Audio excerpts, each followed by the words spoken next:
I went up the mast to refit a new halyard. We fed a mousing line down through the mast with small weights on the end that allowed us to hook it out at the bottom of the mast and then use that to feed the halyard back through. We then refitted our headsail furler, which we'd had to take off to have our new forestay fitted.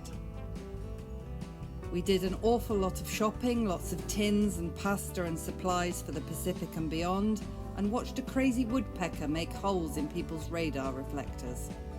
We also bought a Skylink and fitted that, and spent some time at the pool watching little birds drinking around us. Our lines and fenders for the canal are delivered and it's time to go. An early start and we wait for our advisor before going under the bridge and rafting up with a catamaran and entering the locks behind a container ship. The lock gates shut, the water rushes in, and the container ship is off, pulled by small trains. 3 locks up and then we're out into the lake. Unfortunately, we couldn't make the next locks down, so we were tied to a mooring buoy, our advisor left us, and we were there for 22 hours, watching the container ships and tourist boats go past us. Small birds resting on our wind vane, and finally the following day we were off.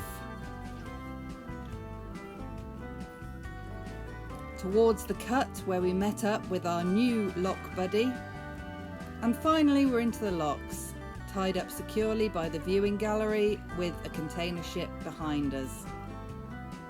Out of the first lock and our lines are walked along while the container ship follows up behind us.